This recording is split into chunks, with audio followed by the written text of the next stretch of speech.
Thank you for joining the show. Thank you for joining a very special edition of the show. Trent, we're doing the top 100 WWE/F wrestlers of all time on this episode. Part one.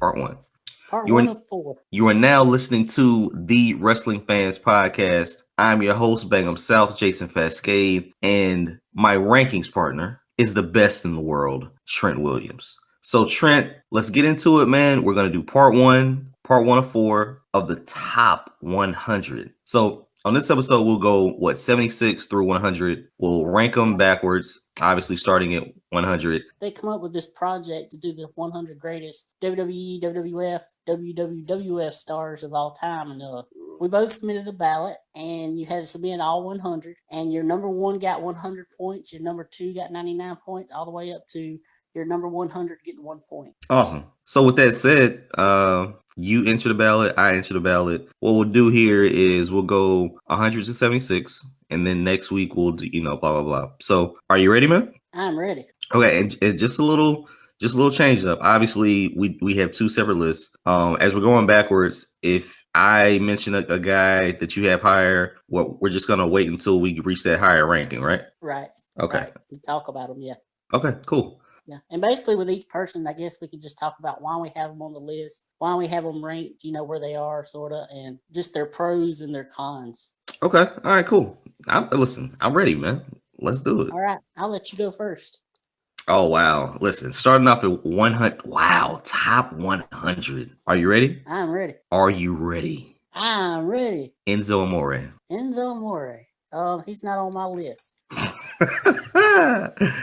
Enzo Amore. I have him at 100. And as you'll see, there's a growing trend of what have you done, right? Like, what have you done? Where will you stand the test of time? 25 years later at Raw 50, I guess. Yeah, that is Raw 50. Will you come back and do something? So I got Enzo Amore strictly for his promotional skills. Okay. Yeah, he didn't make my list. He just he hasn't been around quite enough or as long enough as some of the people, and his what he's done so far just hasn't impressed me enough to make him on my list. So who do you have at 100? Coming in at 100, I have Lita. The reason I put her on the list is for her time when she come in, she was very different. She was wait. Wow. I see how this works now. Okay. And excuse me, I mean the granola bar. We're taping this on Saturday morning, and I'm hungry.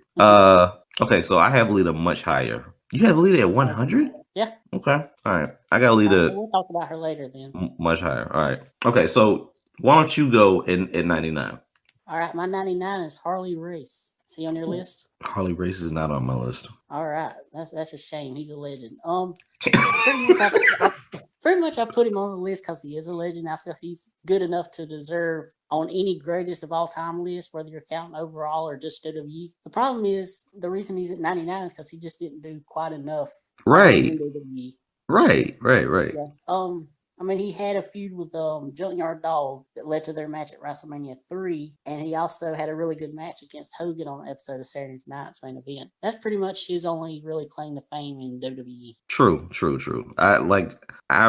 I really remember Harley Race for WCW and NWA back in the day, so I got you. 99 is Armando Estrada. I couldn't curl my R's or whatever, but strictly promotional skills, man. Like I said, at Raw 50, he'll be back. He won't be back with Umaga, but rest in peace. It's just promotional skills, man. Literally promotional skills. You got to put them on there somewhere. So yeah. He's at 99 for me.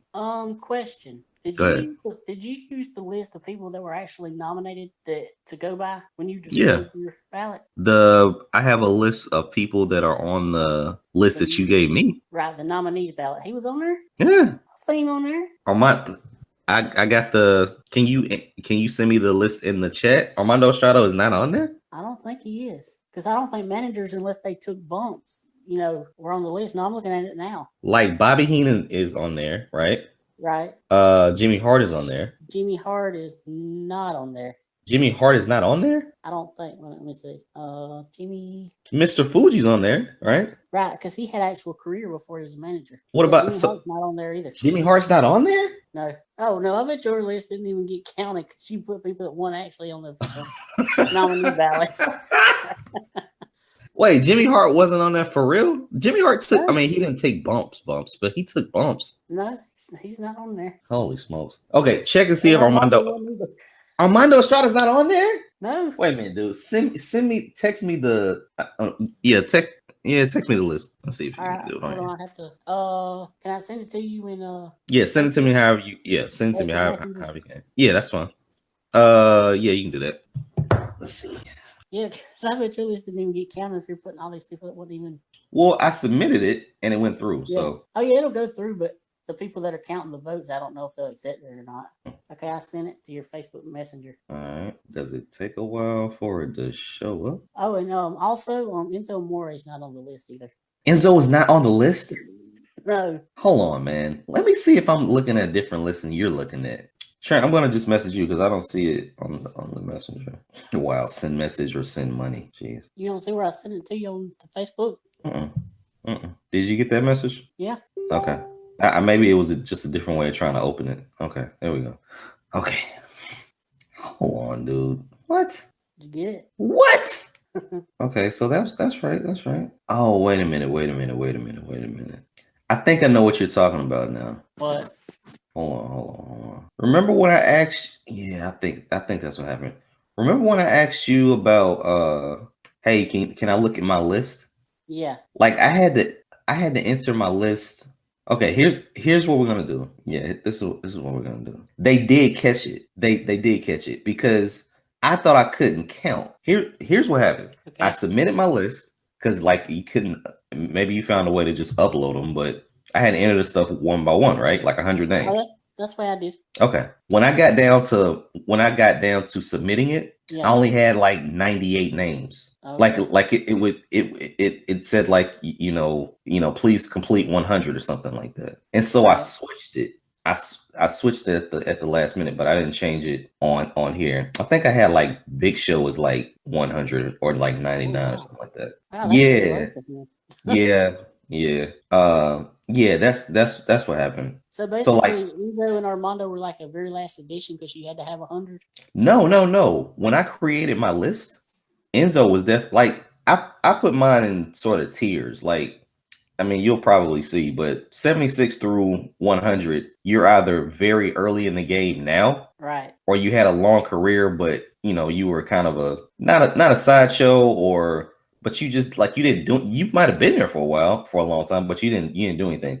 Or it's people who had a really, really short stint, right? Yeah.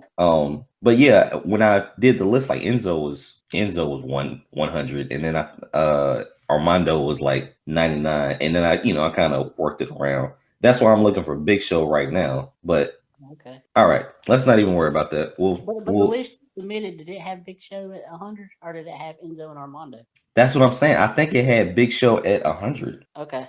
Yeah. Well, then that'll count then. Yeah. Hopefully, if we go on, we won't have to worry about this because we'll get the people that should be on everybody's list. Okay. Cool. All right. So, whose turn was it? You said Armando. Yeah. Let me check and see if my next list is valid. I want to get yelled at. Let's see. Okay. All right. I think we're good now. All right. Woo! All right. So is it my turn or your turn? At 98. Okay. I got the powerhouse Bobby Lashley. Bobby Lashley. All right. Yeah. Had to get some black people on here. Yeah, man. I wasn't a big fan of Bobby Lashley, but it seemed like at the end they tried to push him through the moon. He does have a WrestleMania match with the President of the United States. Yeah. Him versus Umaga was, I think, like one of the most memorable matches of his career. Right. Powerhouse, man. Yeah, they came up through the whole WWE system, and now he's working for TNA. But Bobby Lashley at number 98. He didn't have an incredibly long career. No. but he was champion for a while, so that Yeah, works. yeah.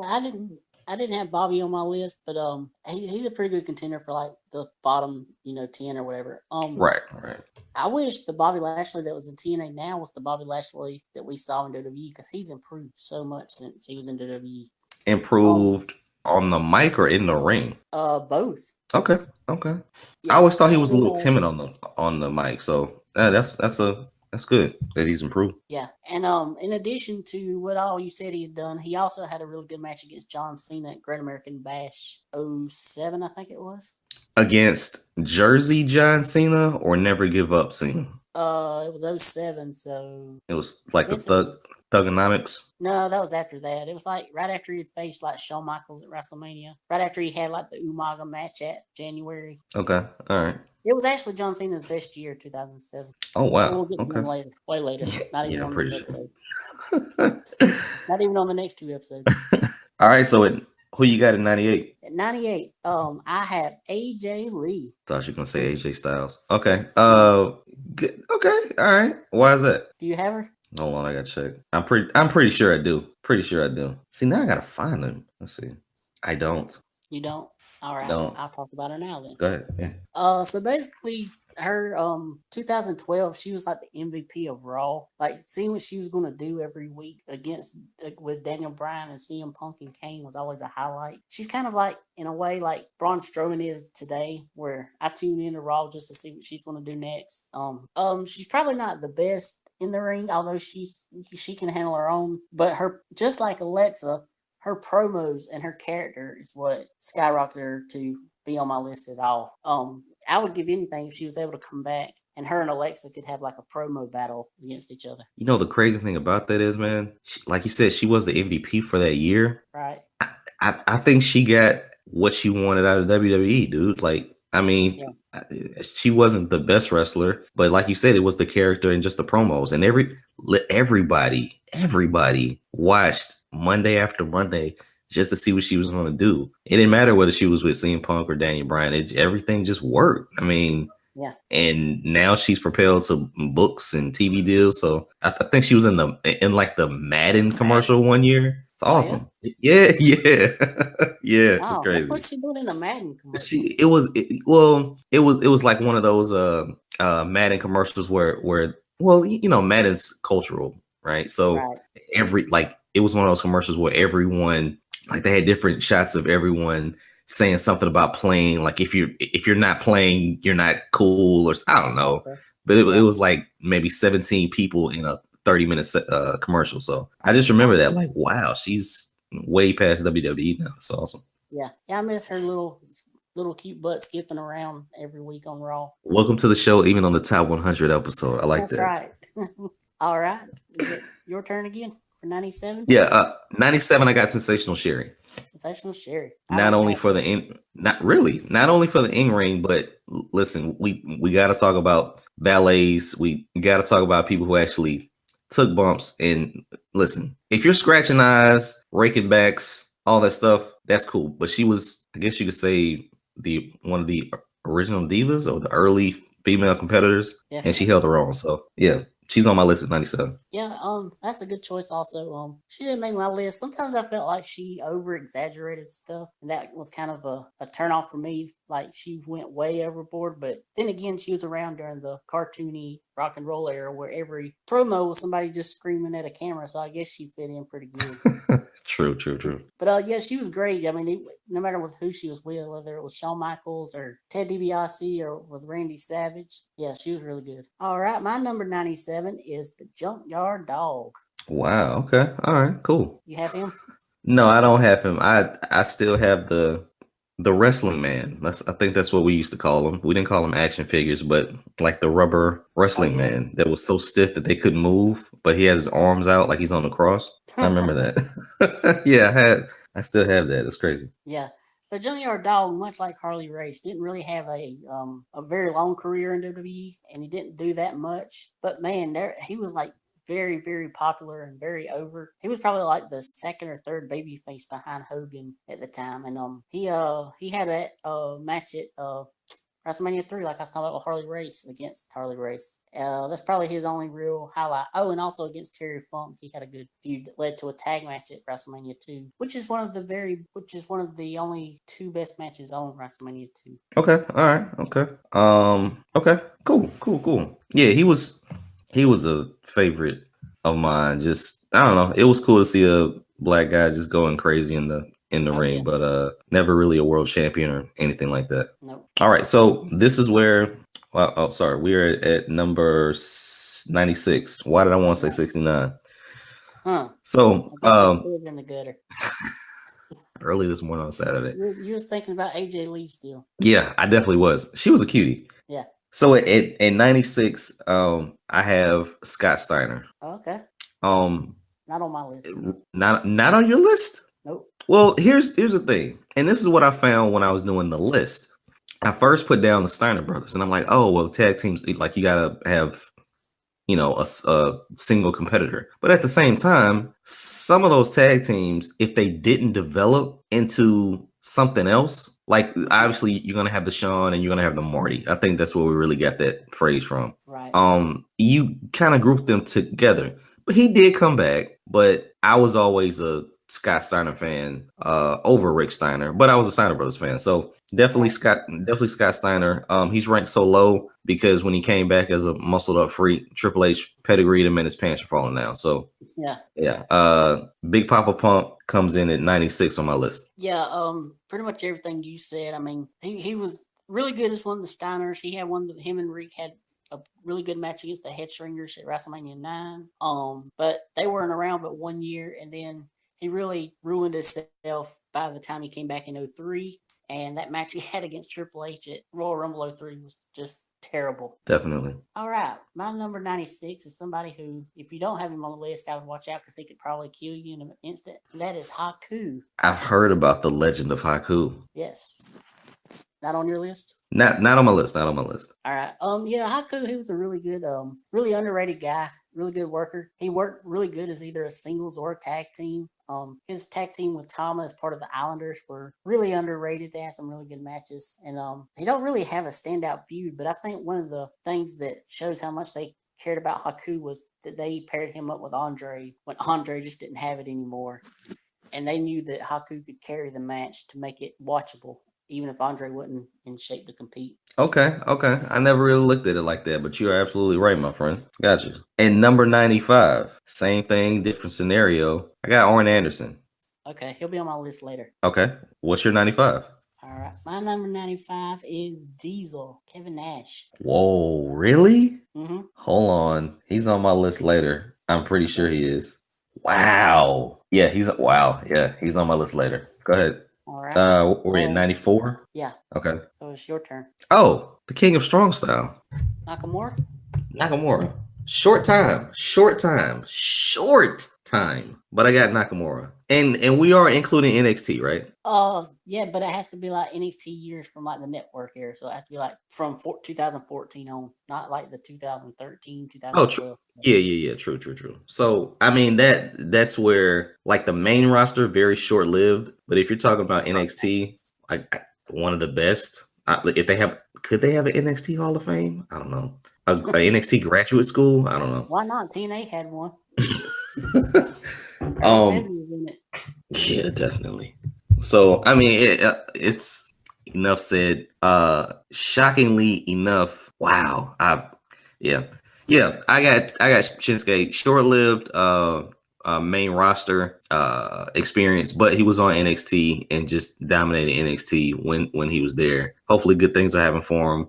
Definitely has a top, has a 4-star match with Sammy. Some would say 5-star, maybe 4.5 star. But I definitely got Shinsuke Nakamura on my list at 94. Yeah, Shinsuke didn't make my list. To me, he hasn't had that ever since that Sami Zayn match. He hasn't had that one match that really wows me. And a lot of times it feels like he's just kind of calling it in and doesn't, give his all like he should. That's why he didn't make my list. Okay, I can listen on the main roster. I can definitely see that. I think at NXT they attached a rocket to him. But he's not quote unquote the guy yet. So Right. maybe once that happens, we'll see a little bit more out of the King of Strong Style. Yep. All right. My number 94 is Umaga. Saving them for later. Saving them for later. Not All right. not too long, but saving them for later. Okay. 93. Wow. Goldberg. Goldberg. All right. Do you have Goldberg on your list? No, I don't. Okay. It's obvious why he's ranked so low.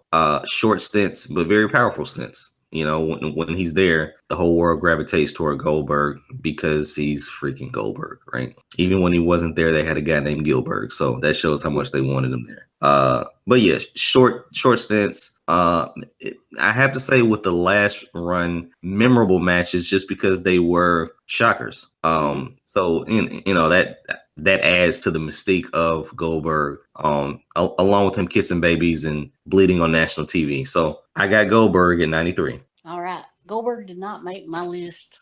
Well, first off, that match with Brock Lesnar at WrestleMania 20 takes him down a lot. But his first run, I don't know. He just wasn't.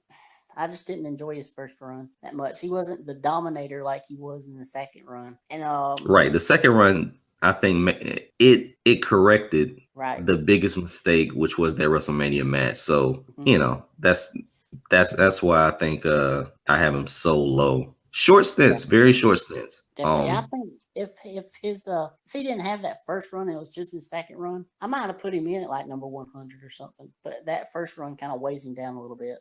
Now the first run had him and Rock. I mean, like that's the thing. They were so short lived. Right. You had him and Rock. You had him chasing for the title at the Elimination Chamber. Like you had all that stuff. But that match at WrestleMania, it will never be erased from people's memory. Never. And I wasn't really a big fan of the whole thing he had with Triple H, that feud. I wasn't that big a fan of it.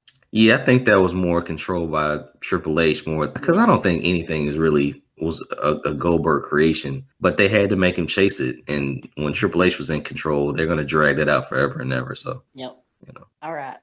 My number 93 is the Big Boss Man. Saving him for later. Not too long, but saving him for later. All right. 92, I have A+. Alexa Bliss. Saving him for later. Okay. But it's actually funny. She's a short 92 because that's where she was on my list for a while. For real? Yeah, but it was because of the Mickie James and Charlotte matches that moved her up. Okay, cool. All right, my number 92 is Dolph Ziggler. Saving him for later, I'm pretty sure. Check where it is. Right. Yeah, saving him for later. Right. You're number 91. Sting. Wow, really? It's low though. It's low. It is low. It is low. I don't think it's low enough. I think the only way he could have got on the list was at 100.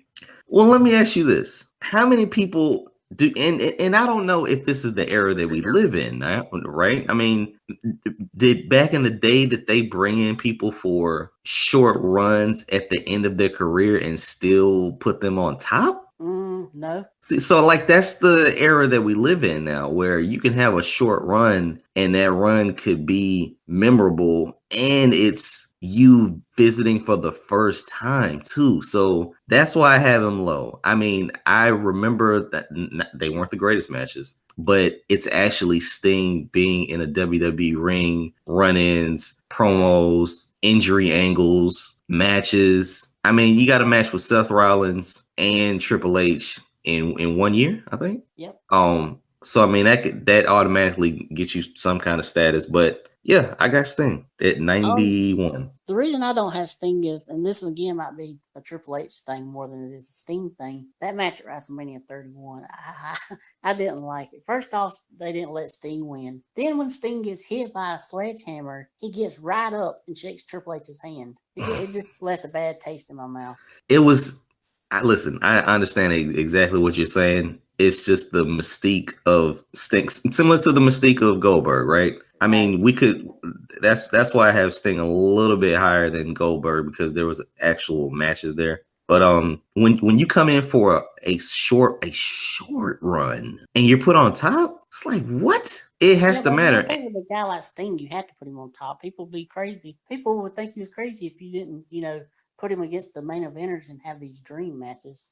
Right, but at the same time, if you brought a guy in like who Juventud Guerrero and you put him on the upper card, I mean, you know, Yeah, but Juventud, he's not a. I mean, he's a star, but he's not at the caliber of Sting was, the star power of Sting. but you got to look at it like, okay, he's at the end of his career. He's older than, I think he was he's around 50 when he came at 49 or something. Right. You're gonna put this guy on top for like several pay-per-views, if I'm not mistaken. I mean, not only run-ins and little stuff like that, but you're gonna put this guy on top and have everybody believe in the mystique. So it just worked, man. To me, it just worked. And that's why I have him higher than Goldberg. Because he only had one run and he kind of, you know, he didn't really do anything wrong with the run outside of the whole issues with the Triple H match. Yeah, and I will say that match until he got injured with Seth Rollins was actually really good. Yeah, definitely. That was something that I was a little bit surprised about. And that was the pay-per-view where Rollins had 2 matches in one night, right? Yep. What a trooper, man. What a freaking trooper. Go ahead. But we'll talk about Rollins later. Yeah, definitely. Number 91 I have is Ivan Koloff. Okay.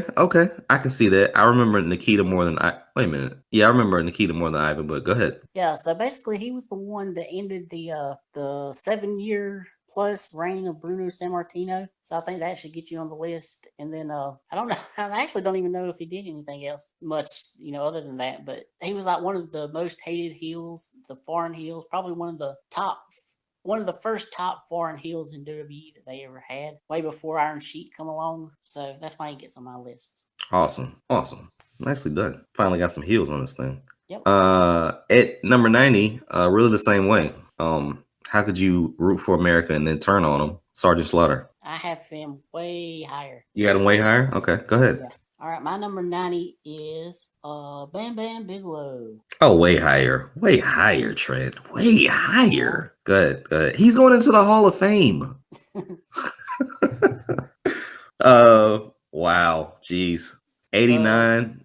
Yes, your turn. Yeah, my bad. 89. I got Finn Balor. Finn Balor didn't make my list. Shocker. Heavy NXT days, man. Heavy NXT days. I mean, obviously short stint on the main roster. Injuries have been a factor. First ever. Yeah. Even for like a week or something. 2 days. 1 day. One day. First ever Universal Heavyweight Champion. Enough said he's lower on the card. Entrances, everything. Persona is a lot nowadays. And I think that's the era that we are in, like Dolph has said many times. But Finn Balor comes in at 89. All right. Yeah, he didn't make my list. Not enough matches that I really enjoy. He's only entertaining when he's the Demon.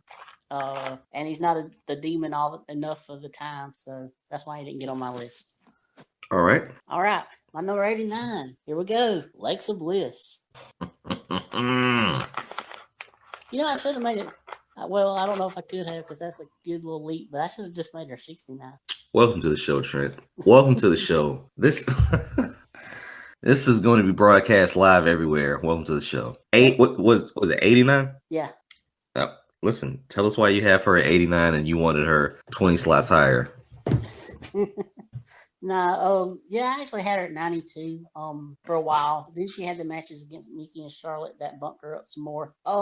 Like I say it every week on the show. She's great at her character, great in her promos, and in 2017, her in-ring work has improved quite a bit. Everything about her, I just love. If she keeps going like this, if they do this project again in the next 5 to 10 years, she could definitely crack top 50. Listen, you're a fan. You're a heavy fan. Let's be honest. Let me say what I've always said about just wrestlers in general and this era of wrestlers. Her size is an advantage, but I wonder how long she maintains that status being at her size. That's all I'm worried about. Because she's she has to either be on top the entire career, or 1A or 1B to a Nia Jax. Or the roster has to be around her size. You're not gonna have a Alexa Bliss match versus Charlotte. You're just not gonna do that. Well, they did have that match. But you're not gonna do that for 6 months. Mm, Like you're not I don't gonna know. I have mean, that I think match at WrestleMania. Alexa. I mean, she's a smart wrestler. She finds a way to take advantage of her opponent. Like one thing I like that she's been doing is like she'll lull them into a false sense of security, and then when they get close to her, she'll grab them and hit them with a DDT to finish them off. Like she's smart. She knows how to take these girls and like just get the best of them, even at her height. I'm agreeing with everything that you're saying, but she reminds me of just in stature of Trish Stratus, and Trish didn't have a chick like Nia Jax waiting for her. She didn't have a chick like Charlotte waiting for her. So I think that helped her run, and what helped AJ Lee's run, and what could help Alexa Bliss's run is you got to have the chicks around the same height, man. Like you got to have them around the same build. So I hope it happens. I just see that happening. Casey Catanzaro, she's down in NXT, so she can come up pretty soon. She's about Alexa's height. Yeah, you got to get some short girls on this roster, man. For Alexa to rock, that'd be awesome. And one other thing I think works in Alexa's advantage, where Charlotte and Sasha need to watch out, is she's more of like a grounded technical wrestler, where Sasha and Charlotte are always taking these big risks. And if one of those risks mess up and they hurt like an ankle or something or a knee, and they mess it up bad enough, they might not be able to come back. Where Alexa, she don't really take those risks. Yeah, she's more of a like she's not a wrestler, but she is like Alexa works best as a heel, so she is more grounded. Sasha and Charlotte, and I think Bayley's somewhere in the middle. Basically, they do have a lot of flash. Like they do have a lot of flash and a lot of sizzle.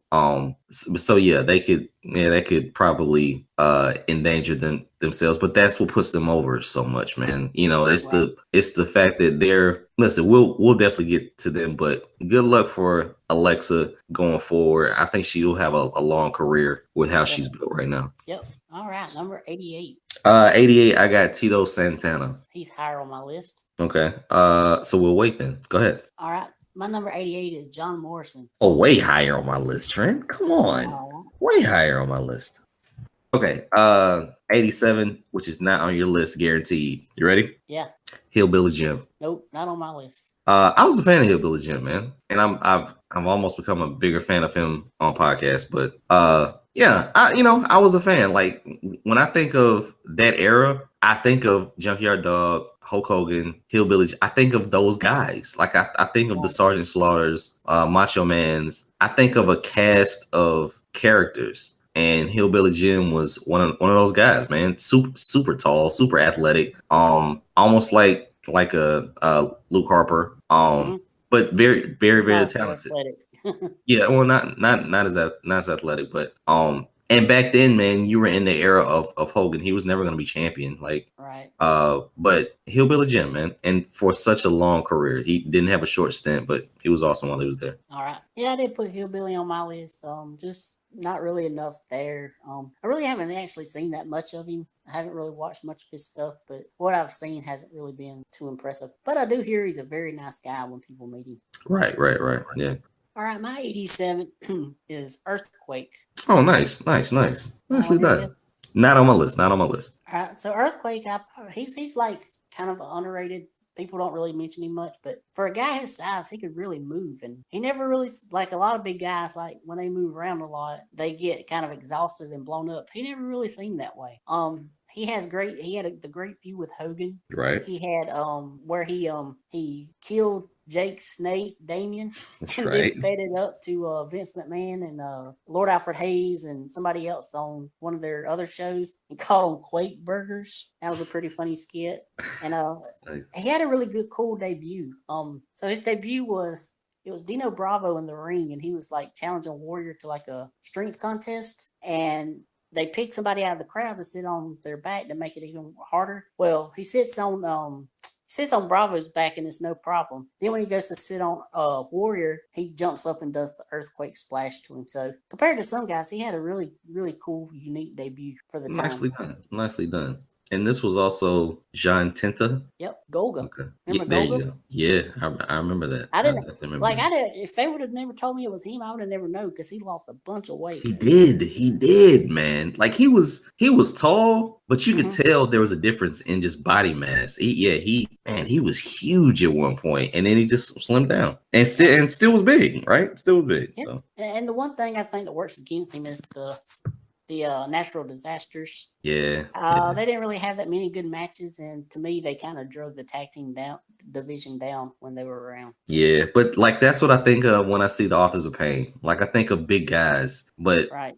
like that's what I initially think. So I'm already skeptical. Like you're gonna have to prove that you're a good tag team, not just that you're big, right? Right. Cool, man. Earthquake. Nicely done.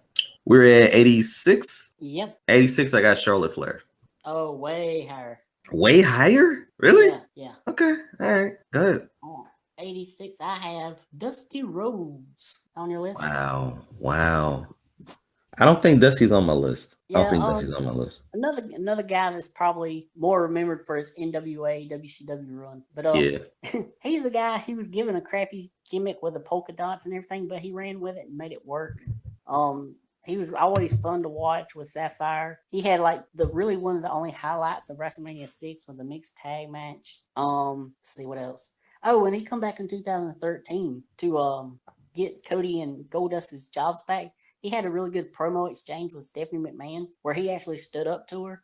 And just for that fact, he had to get on my list that he actually stood up to Stephanie. Right. Gotcha. Also, his matches in I believe it's the early 80s or the 70s against Superstar Billy Graham in Madison Square Garden. They were really, really good matches, especially their I think it was like a Texas Death Match or a Texas Bull Rope match. All right. Okay. Cool. Yeah, Dusty didn't make my list, man. Him and Sapphire didn't make my list. 85, right? Yep. DDP. Oh, okay. Short-lived, but he's in the Hall of Fame. And I was a huge fan of DDP when he was in WCW, man. So as soon as he came in with the whole creepy stalker gimmick for the Undertaker, I didn't understand it. But it was very short-lived, man. But he had a pretty good run. He wasn't world champion or anything like that. But the impact of coming in around that buyout, that whole merger, right? Thought he made a pretty good impact. So I got him at 85. All right. Yeah, it didn't make my list. Just not enough there. The whole thing with the stalker thing, wasn't really fond of that. It actually really don't make sense when you think about it because everybody knew he was married to Kimberly. Why would he need to be stalking Undertaker's wife, who is nowhere near as gorgeous as his wife was? Was that when he was married to Sarah, I think? Or yeah, that's funny. Yeah. I mean, maybe if he was married to Michelle McCool back then, it made a little bit more sense. Right. Yeah. But he did have a run as the European champion. He did. I mean, he was never world champion. He was just never world champion. It just seemed like when he came in with the whole merger, right? Like it wasn't like he started from the bottom, but it seemed like, once the whole Undertaker thing just collapsed, it did seem like he was just scrapping just to be on the show. But he did have a run, man, because people wanted to see him. So yeah, and he does have a WrestleMania match against Christian. Yeah, definitely. So he does make the list at some point. Yep. I got him at 85. All right, my number 85 is Braun Strowman. Trent. What now? I'm like, I don't even want. I'm still work in progress. We don't know what he, Whoa! Not on my list. Not on your list? Not on my list. Oh my goodness! How do you not have Braun on your list? Unless I spelled it wrong. Did I spell it wrong? Did I spell it wrong? My daddy calls him Strom Thurmond. Oh, that's funny. No, he's not on my list. He's not on my list. Yeah. I mean, I don't really have to talk much about Strowman. We talk about him every week on the show.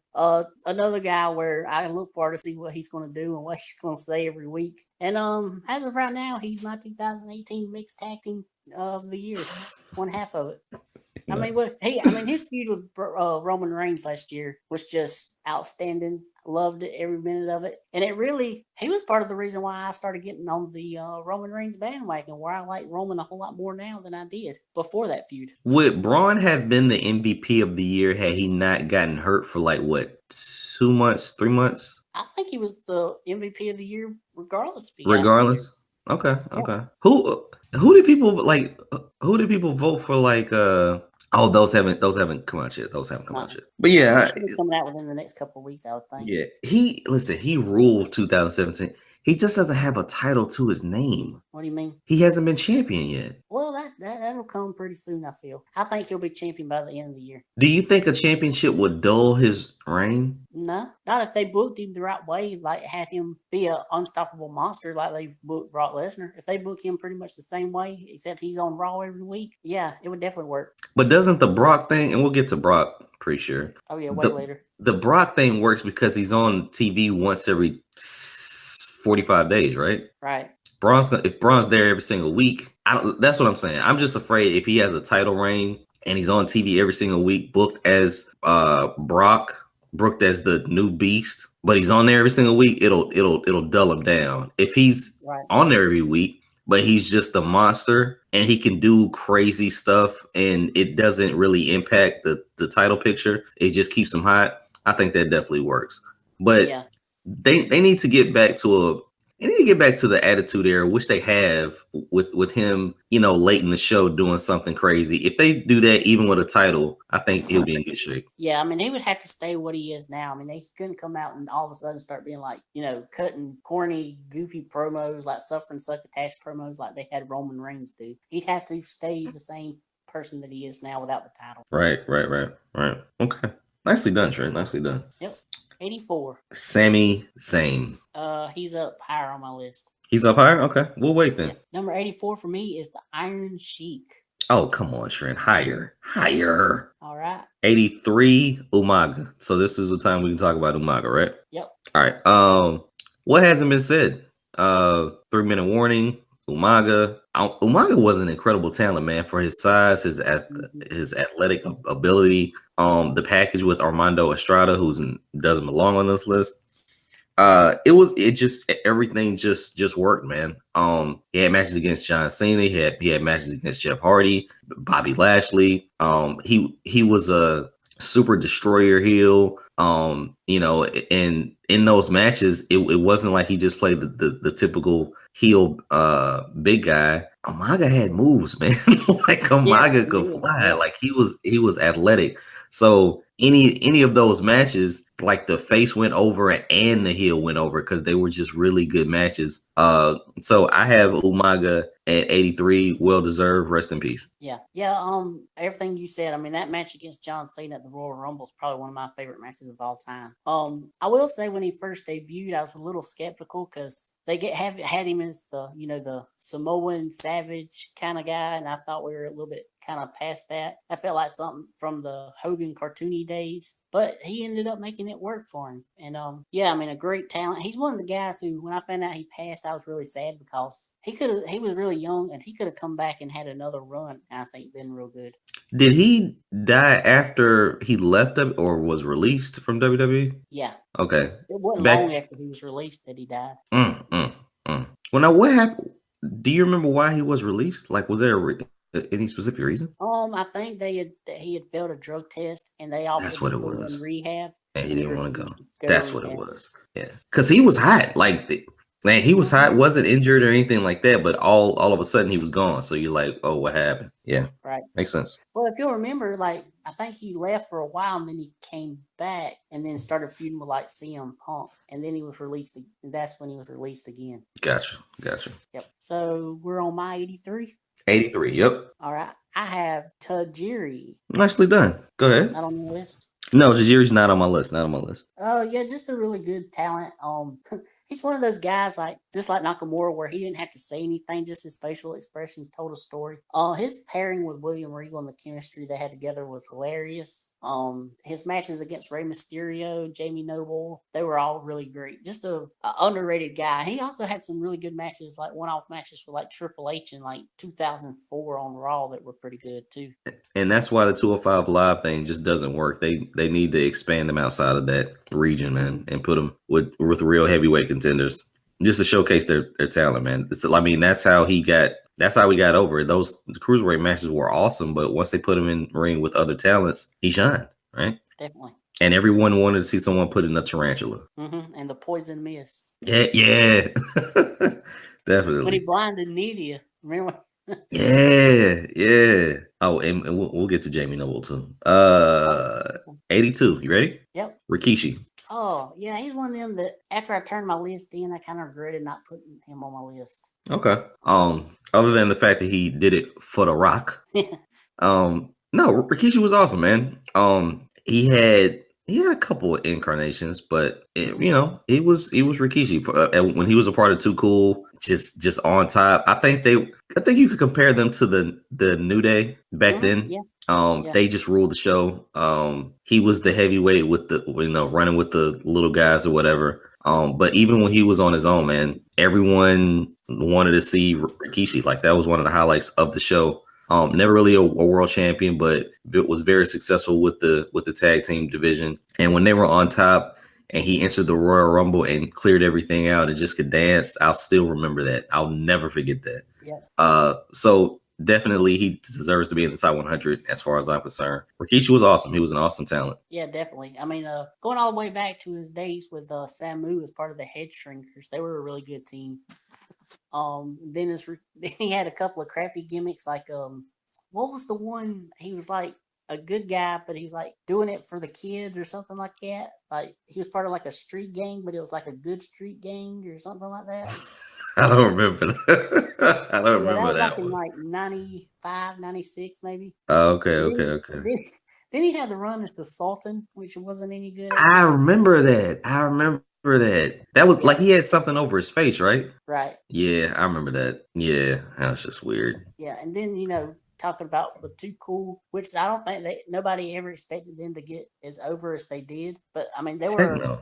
super over, and I think you could actually put the title on him at that time, and people wouldn't have complained. That's how over he was. Yeah, Then I so mean go go ahead. ahead. No, I mean he was the big E out of the group. Yeah. I mean, and Trent, just by the way, there's a song called Scotty Too Hotty, just being honest with you. Okay. It's a rap song. But no, he could have done it. That's what I'm saying. Like they were what the New Day is now, and they didn't have the titles for freaking 2 years. It was the entertainment factor. Like I don't even remember how many times they won or lost, but they didn't go on this incredible huge streak. People wanted to see them dance. People wanted to just feel that whole Too Cool vibe. So when he was with them, it was cool. And then you had the whole stink face era. Yeah. And that was just crazy. I mean, that was different. And he was able to get in with the big dogs, man. I just remember that cluster of a Hell in a Cell when you realize, okay, who's really on top? We're gonna put everybody that's on top, and we're gonna make a match out of it. And he was in that match. He got thrown off the cage and landed in a truck. Pile of wood chips. Or yes, ridiculous.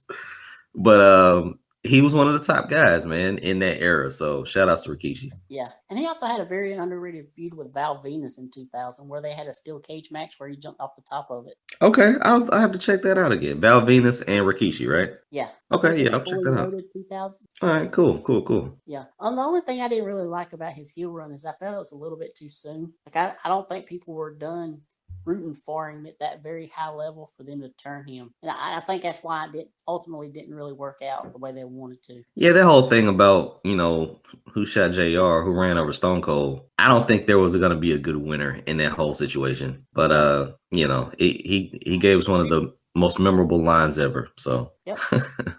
All right, we're on my 82 is Booker T. Oh, Trent, come on. Much higher. Let me just say that. Okay. Yeah, much higher. Where is it? Yeah. Oh wow. Jeez. No. Where I have him, I think is well deserved. What are we? So we're at 82, 80, 81? 81, yeah. Rusev Machka. Rusev Day. See, I wanted you to say it. There we go. Do you have Rusev on your list? No. Okay. With the short-lived Rusev Day, this definitely did elevate him. But short career. As far as not short career. He's been there for a while. But 2 years, 3 years now. Yeah, something like that. Something like that. Several incarnations.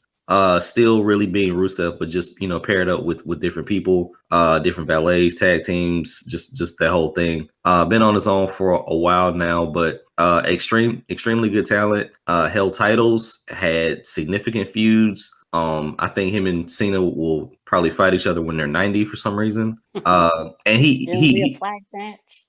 basically he'll always go down as like one of the better foreign heels just because it's in him. I don't even think people look at it as it's fake. I mean, he has the accent, he just has it down. So I really like Rusev, and I got him at 82 on my top 100. Yeah.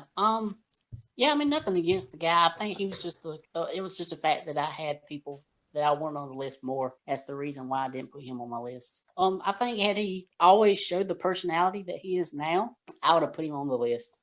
But he hasn't always showed that personality. He was the stoic, quiet guy that had Lana do all the talking, and I wasn't a real fan of that. But if we would have got Rusev Day like 2 years ago and he'd been on the, I would have definitely had him on my list.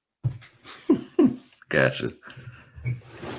Dude, imagine if we had Aiden English, Rusev, and Lana. Oh yeah, together. That would have been crazy. That would have been crazy. And wow, that would have been crazy. That still might happen. You don't know. Exactly, because they're pairing up with this mixed tag match, right? Mixed tag team thing. Yep. If they bring them back together, that'll be destructive. Yeah, because I mean, it ain't like Lana's doing anything on her own, really. Nah, that whole Tamina thing, I don't know what that's about. Yeah. They need to call them Ladies' Night and just get it over with.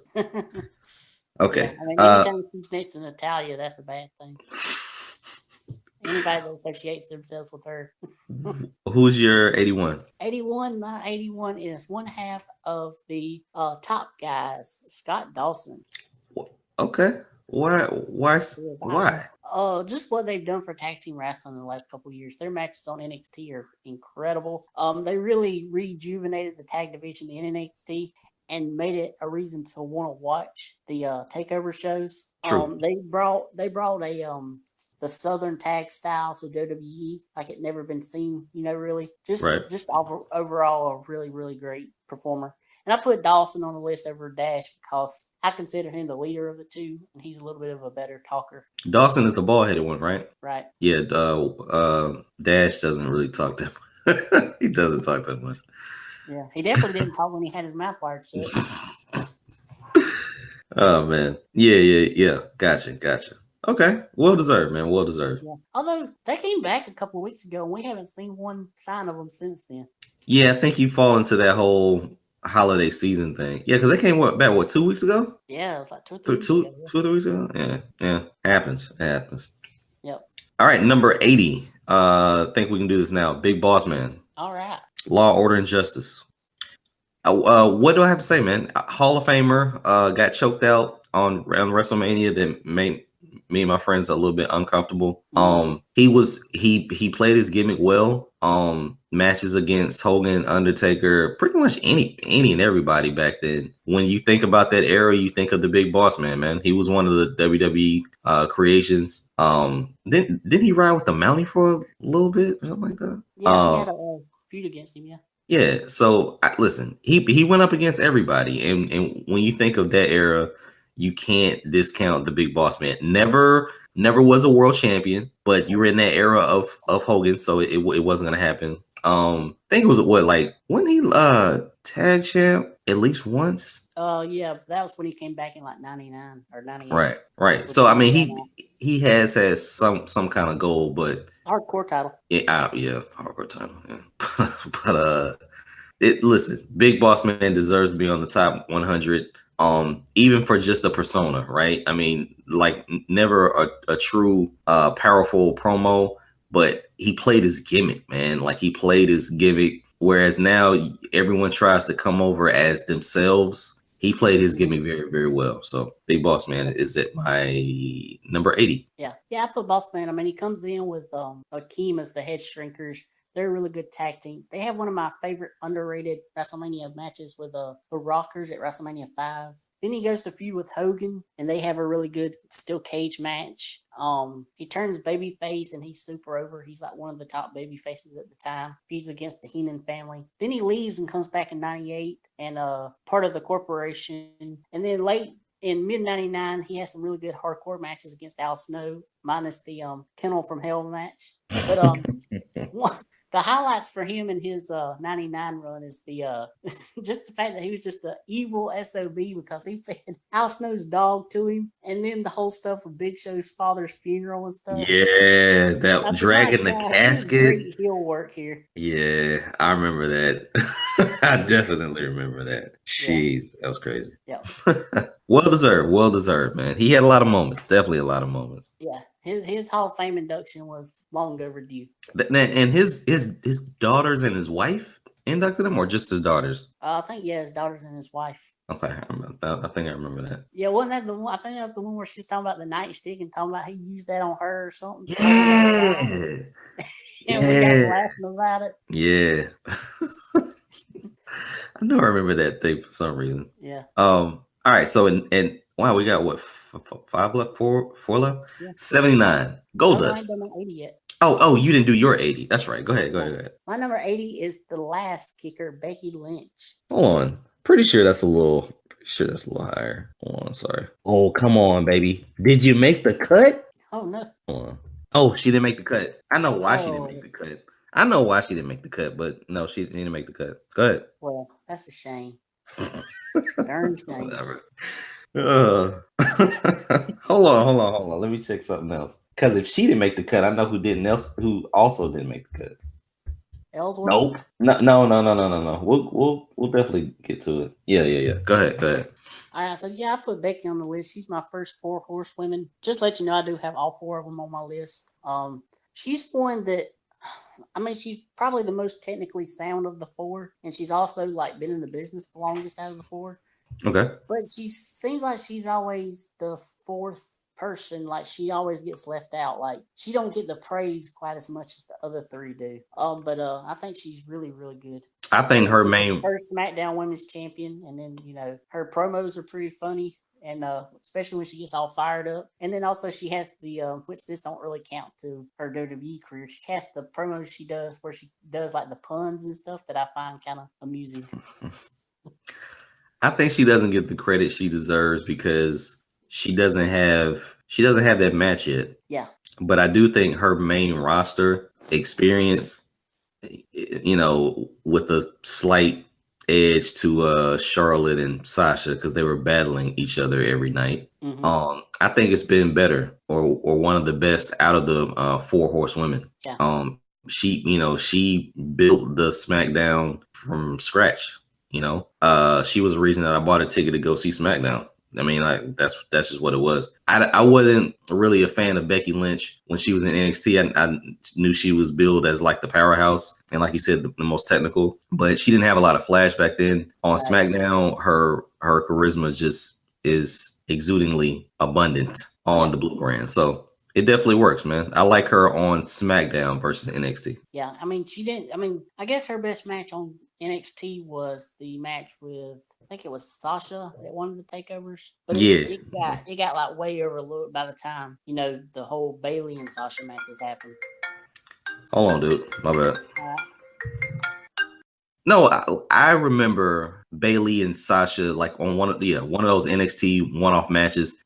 I think what kills Becky in NXT is the fact that she got knocked out at TakeOver Brooklyn and didn't kick out. Like, I think that's what kills her whole NXT vibe.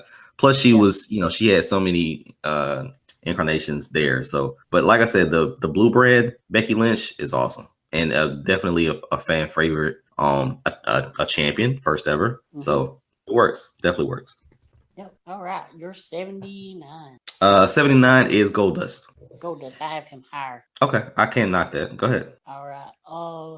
Number 79 for me is Rick Martel. Oh, no, I got him higher. I definitely have him higher.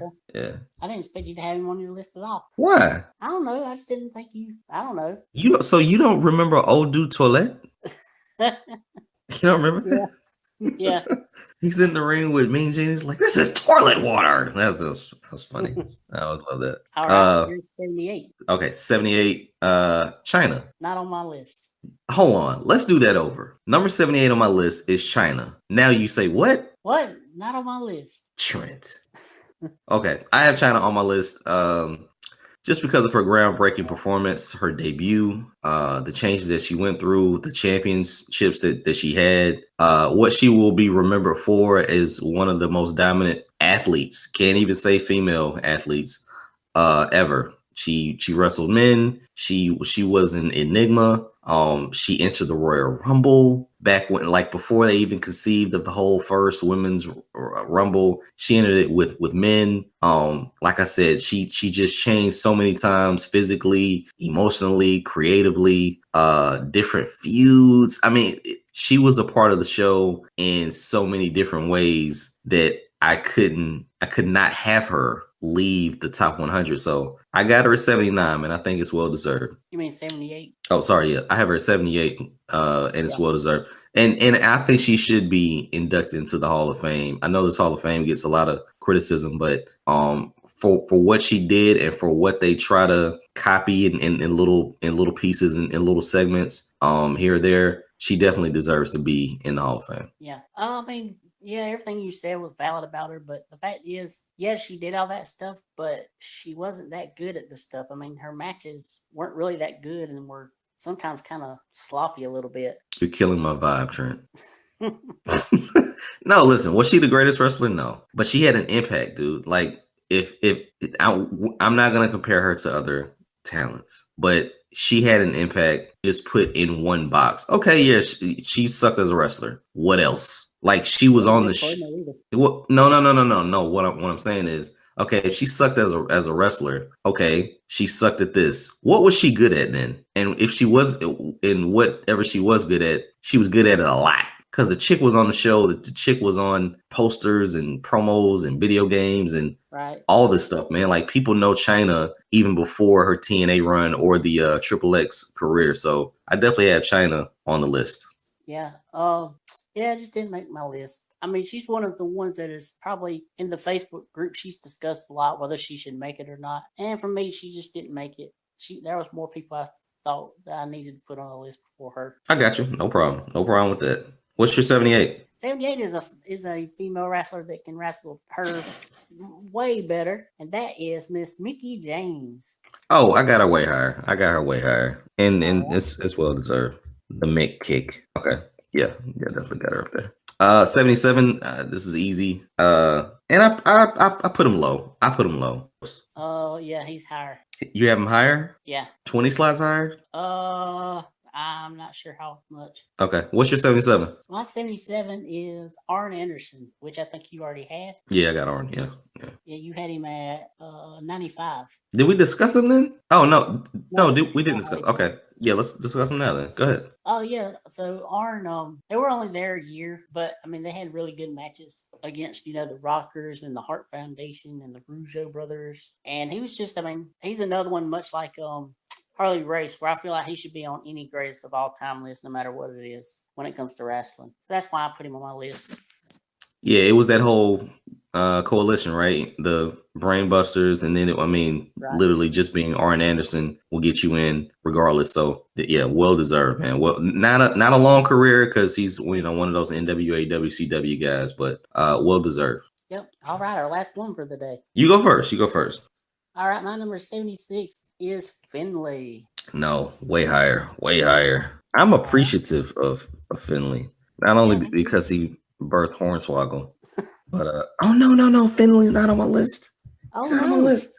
Finlay's not on my list. Why was they're not too appreciative of him? I think he was on my list and I took him off. Shame. That is a shame. I'm not gonna lie. Wow, he's not on my list. Yeah, I didn't think he deserved to be on the top 100, but I was a big fan of Finlay. I was a big fan of Finlay. Seriously, I wanted to buy a shillelagh. Oh yeah. But you want to buy a Hornswoggle too? No. Okay. Go ahead, Finlay. Yeah, I mean, I like Finlay. I love his style. His like gritty veteran, like beat the crap out of you, and then at the same time he can tie you up in a knot. His matches against Regal and Benoit were really, really great. The reason I couldn't rank him any higher is Finlay's a guy that I don't really want to see be a babyface. He's not somebody I want to like see slapping hands and kissing babies and kissing hornswoggles and all that. I want him to be the heel ass kicker, gritty veteran guy. I disagree, but I see what you're saying. I wanted him to be I didn't want him to be a super baby face, but I wanted him to be a fan favorite. And besides the fact that, like, the only thing that made him gooey, I guess, was the fact that he had Hornswoggle. Other than that, he was a ass kicker. Yeah. So, and even Hornswoggle, it worked at first when he was just like the little bastard that would run out in the middle of matches and kick people in the shins and stuff. That worked. It was only after the whole McMahon illegitimate son stuff that it didn't work anymore. Yeah, that, like, when Hornswoggle would get in the ring or something like that, and then he would hide behind Finley, and Finley would have to protect him. Like that, I think that put over the Finley character. But regardless, Finley was a knockout artist, man. He would, like you said, he would make you tap out just like that. The thing about it is, if you didn't have that, I thought Finley came across pretty boring. Like when he was in WCW, I thought he was pretty boring because there was nothing else. So that right there, in my opinion, not only made him a fan favorite, but definitely put him over. Yeah, and I also like his match against JBL at WrestleMania 24, Belfast Brawl. Yeah. I was tuning in to SmackDown to see Finley for a long time, dude. Long time. And I don't think he was ever like world champion just because he was too old, you know? Yeah. So, all right. Jamie Noble. Jamie Noble, 76. Jamie Noble boy. Yep. You got Jamie Noble on your list? No, I didn't make my list. Okay. Yeah, I was a huge fan favorite of Jamie Noble. I tuned in all the time to watch him and Nivea, to hear him talk so country. It's ridiculous. But very talented wrestler, man. Like, he had views. He definitely ran the cruiserweight division for a while.